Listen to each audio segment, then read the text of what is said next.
आप सभी का हार्दिक स्वागत है आपके अपने YouTube चैनल हरियाणा जी के हब पर। सभी साथियों को गुड मॉर्निंग, जय साई राम। आप सब कैसे हो? उम्मीद आप बहुत अच्छे होंगे और अपने आने वाले एग्जाम की भी तैयारी बेहतर तरीके से कर रहे होंगे। तो जो अपनी सीरीज चली हुई है बिल्कुल जीरो से भाई, जो भारतीय इतिहास के बारे में, कल हमने इसके बारे में पढ़ा था भाई, जो प्राचीन भारत के ना इतिहास जानने के जो स्रोत थे, जिसमें हमने साहित्य स्रोत पढ़ लिया था।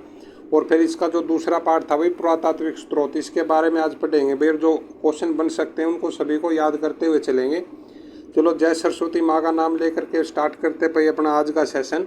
अगर ये सेशन आपको तभी समझ में आएगा तब आपने पहले वाला सेशन देखा होगा भाई, यानी उसको भी देखकर इसको देखोगे तो आपको अच्छे से समझ में आ जाएगा। और जो चीज़ें याद करने की होगी हम इसको आपको बता देंगे भाई। चलो स्टार्ट करते हैं भाई। सबसे पहले इसमें बताया हुआ जो प्राचीन भारत के इतना अध्ययन के लिए ना पुरातात्विक सामग्रियाँ सर्वाधिक प्रमाणिक है भाई। और इसके अंतर्गत मुख्य क्या है भाई? इसे अभिलेख है भाई, सिक्के हैं, स्मारक है, भवन है, मूर्तियाँ और चित्रकला आदि आते हैं भाई। इसके बारे में आज डिटेल से पढ़ेंगे। और आगे बताया हुआ भाई जो अभिलेख, ये अपने पार्ट में अभिलेख, इसमें क्या बताया? जो सर्वाधिक है ना प्राचीन अभिलेख मध्य एशिया माइनर्स के बोग जो कोई नामक स्थान से लगभग 1400 ईसो पूर्व का मिला है भाई। सबसे प्राचीन अभिलेख कहाँ से मिला भाई? जो मध्य एशिया का माइनर है बोग जकोई से नामक स्थान से मिला भाई, जो 1400 ईसा पूर्व माना गया है।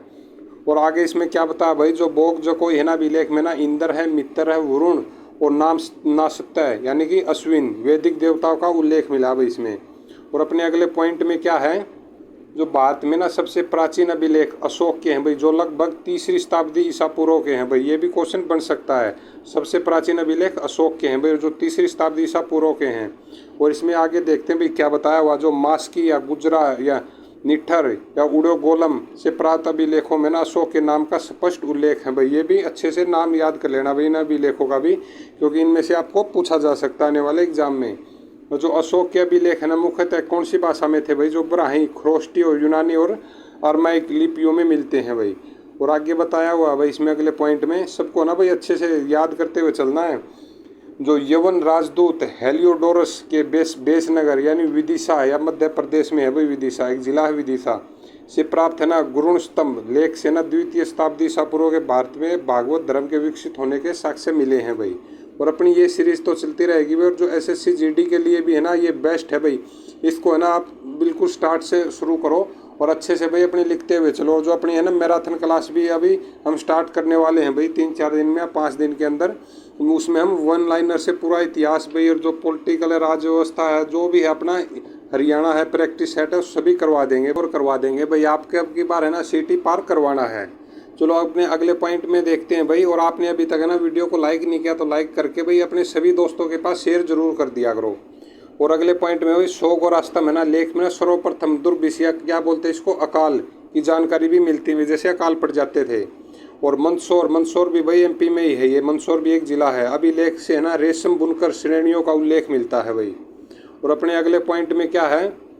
परसिपोलिस और बेहिस्तून अभिलेखों से पता चलता है कि जो ईरानी सम्राट है ना दारा ने ना सिंधु नदी की घाटी पर अधिकार कर लिया था भाई। ये देखो आप लोग आज अच्छे से, यानी कि आपको नए नाम देखने को मिल रहे होंगे, ये इनको अच्छे से याद कर लेना। और आपके लिए क्वेश्चन है भाई जो सती प्रथा का ना जो प्रथम अभिलेख है ना साक्ष्य कहाँ से मिला भाई? ये आप कमेंट्स करके बताना है कहाँ से मिला है।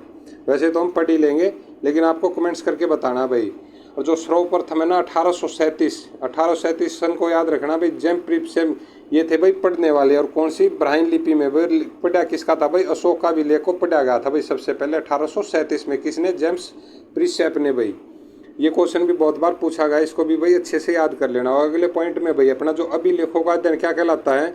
ये इपिग्राफी भाई। ये क्वेश्चन भी बहुत बार पूछा गया है। अभिलेखों का अध्ययन इपिग्राफी कहलाता है भाई। और सती प्रथा का ना प्रथम साक्ष्य भाई कब मिला था? 510 ईस्वी में मिला था। कि किसके में भाई? जो भानुगुप्त के एरन अभिलेख से मिलता भाई। जो भानुगुप्त का है ना अभिलेख था, कौन सा? एरन अभिलेख था भाई, उससे ये मिलता भाई 510 ईसा पूर्व भाई। सती प्रथा का प्रथम साक्ष्य मिला है भाई। आगे आ जाओ भाई। और अब ये भाई स्मरणीय भी एग्जाम की दृष्टि पूछे गए जो भी लेख हैं भाई उनसे हम बातें करेंगे भाई। इनको अच्छे से ना अपने स्क्रीनशॉट मारकर या अपनी कॉपी के अंदर जरूर लिख लेना भाई। जो ये है अभिलेख और ये है यहाँ का शासक भाई। जो हाथी गुम्फा अभिलेख है भाई ये कलिंग राजा खारवेल का है। और जूनागढ़ जो गिरनार या अभिलेख है ये है संबंधित भाई रुद्रदामन से। और अगला भाई नासिक अभिलेख है भाई गौतमी बलश्री से भाई। और प्रयाग स्तंभ लेख भाई ये है समुद्रगुप्त से। प्रयागवाड़ा अच्छे से याद रखना भाई, ये इंपॉर्टेंट है। और मंदसौर अभिलेख भाई मालवा नरेश कौन था, यशोवर्मन भाई। और ऐहोल अभिलेख भाई पुलकेशिन द्वितीय। और ग्वालियर अभिलेख भाई प्रतिहार नरेश कौन था, भोज। और अगले क्वेश्चन में है भाई अपना जो भीतरी और जूनागढ़ अभिलेख, ये क्वेश्चन बहुत बार पूछा गया भाई, किसके स्कंदगुप्त से संबंध है भाई ये। और देवपाड़ा अभिलेख ये है भाई बंगाल शासक कौन था, विजय सेन से संबंधित है भाई। और अभी अपने बी ऑप्शन में देखते हैं ये सिक्कों के बारे में भाई। और जो सिक्कों का अध्ययन, सबसे पहले तो आपको ये पता होना चाहिए जो सिक्कों का अध्ययन क्या कहलाता है, न्यूमिस्मेटिक्स कहलाता है भाई। इसको भी अच्छे से याद करना है सिक्कों का अध्ययन को। और प्राचीन काल में ना सिक्के तांबा, चांदी, सोना और शीशा धातु के बनाए जाते थे भाई, यानी कि अलग अलग धातुओं के बनते थे। और है ना भारत के प्राचीनतम सिक्के भाई आहत सिक्के हैं भाई, जो ईसा पूर्व 5वीं सदी के हैं, जिसमें ठप्पा मारकर बनाए जाने के कारण है ना भारतीय भाषाओं में इन्हें आहत मुद्रा कहते हैं भाई। और अगले पॉइंट में भाई अपने सातवानों ने ना सिक्के के तथा और गुप्त शासकों ने ना सोने के सर्वाधिक सिक्के जारी किए थे भाई। सबसे पहले किए थे शीशे के जो सिक्के थे ना सातवानों ने, ये क्वेश्चन भी बहुत बार पूछा गया। सबसे पहले सोने के सिक्के, शीशे के सिक्के किसने जारी किए थे, सातवानों ने। उसके बाद गुप्त शासकों ने भाई सोने के सर्वाधिक सिक्के जारी किए थे। और अगले पॉइंट में भाई सर्वाधिक ना लेख वाले स्वर्ण सिक्के भाई हिंद यूनानी यानी इंडो ग्रीक शासकों ने चलाए थे भाई। किसने, जो स्वर्ण सिक्के ना हिंदू यूनानी इंडो ग्रीक शासकों ने चलाए थे भाई, सर्वप्रथम लेख वाले स्वर्ण सिक्के थे जो। और आगे भाई अपना सी ऑप्शन में क्या कुछ बताया भाई, जो मूर्तियां, स्मारक और भवन और चित्रकला के बारे में, इसके बारे में भाई अच्छे से याद करते हुए चलेंगे। और अपने पहले पॉइंट में भाई बरहुत, बोध गया और अमरावती की ना मूर्तियों में जनसाधारण के जीवन की संजीव झांकी मिलती है भाई। और अगला पॉइंट में भाई महलों और मंदिरों की शैली से ना वास्तुकला के विकास पर व्यापक प्रकाश पड़ता है। आगे आ जाओ। और जो दक्षिण पूर्व एशिया और मध्य एशिया से प्राप्त है ना मंदिरों और स्तूपों से ना भारतीय संस्कृति के प्रयास पर प्रकाश पड़ता है भाई। और अजंता और एलोरा आदि के ना चित्रों से मानवीय भावनाओं की सुंदर अभिव्यक्ति मिलती है भाई। ये तो आपके वैसे जनरल नॉलेज के है भाई, इसमें से ऐसे क्वेश्चन तो नहीं पूछा गया है। आगे आ जाओ भाई। अब ये इतिहास का विभाजन भाई अपने 2 नंबर पॉइंट में है, इतिहास का विभाजन। इसमें देखते हैं भाई क्या कुछ बताया हुआ है। जो प्राचीन भारतीय इतिहास के ना विशद सामग्री को समझने योग्य बनाने के लिए इतिहासकारों ने इसको 3 भागों में बांटा है भाई, ए, बी और सी में। सबसे पहले प्रागैतिहासिक काल भाई, फिर आध्य ऐतिहासिक काल, और तीसरा भाई ऐतिहासिक काल।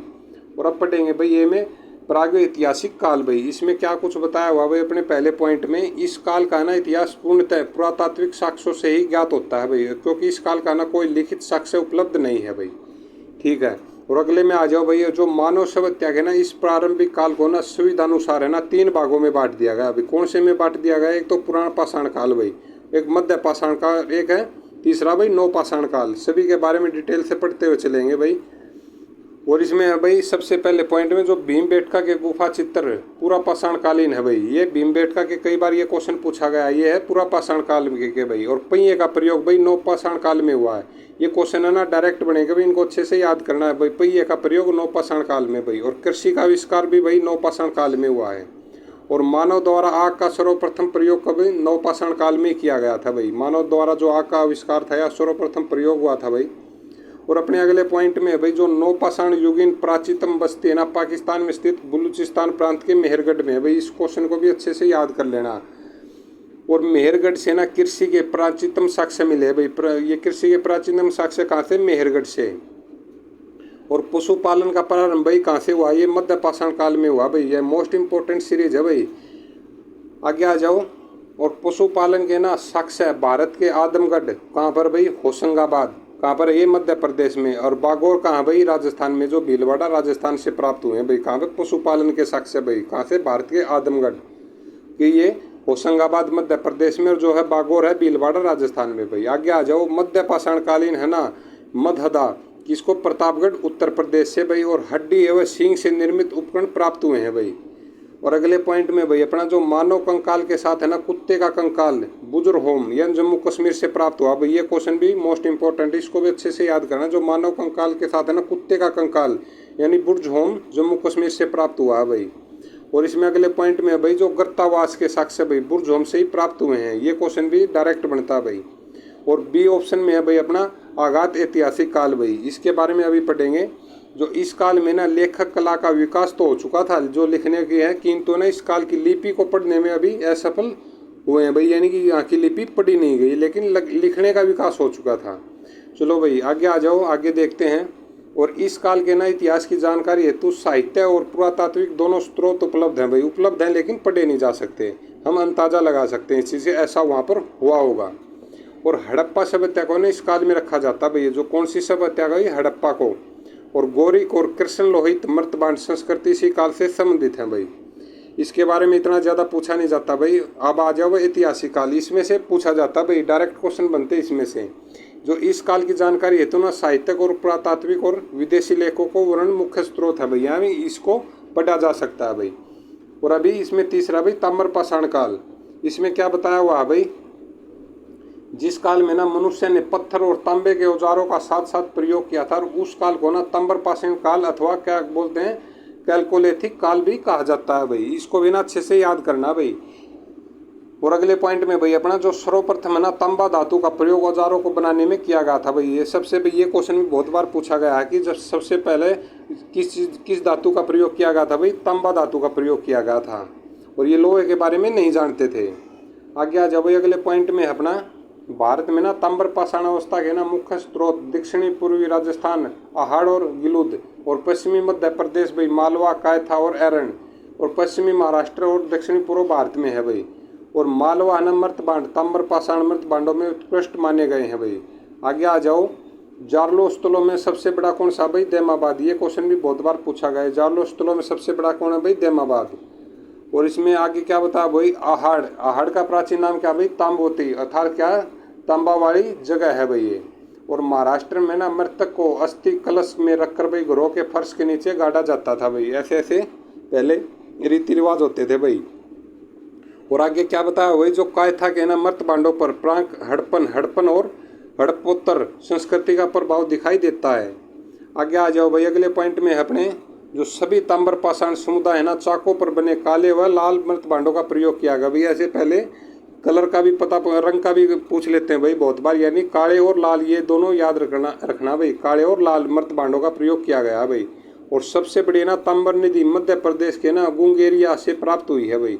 और नोट्स में लिखा हो भाई, मनुष्यों द्वारा न क्रम से तांबा कांसा और लोहा धातुओं का प्रयोग किया गया। सबसे पहले किसका गया, तांबे का प्रयोग किया गया। आज का अपना ये छोटा सा सेशन भाई इतना ही था। और आपको ये कैसा लगा कमेंट्स करके ज़रूर बताना।